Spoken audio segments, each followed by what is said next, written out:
Now it's time for a battle. It's a normal battle with my troops. No, next. Yeah, this is a clan, I think, where I can get much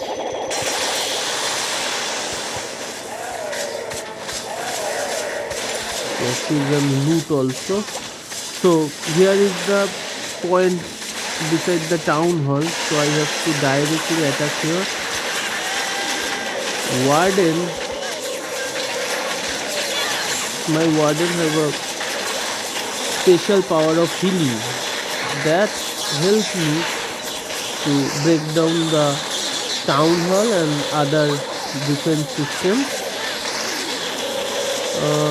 This is a pretty much good attack indeed. Now let's see how much damage my can troop make.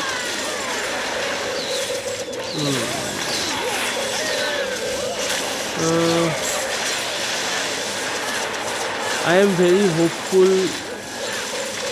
that these troops are get overall 100% damage when they are going through this, and yes, I am sure that my troops manage the full charge. Now it's a matter of some few more seconds, and yes, I got the 100% damage and 3 star. Thank you.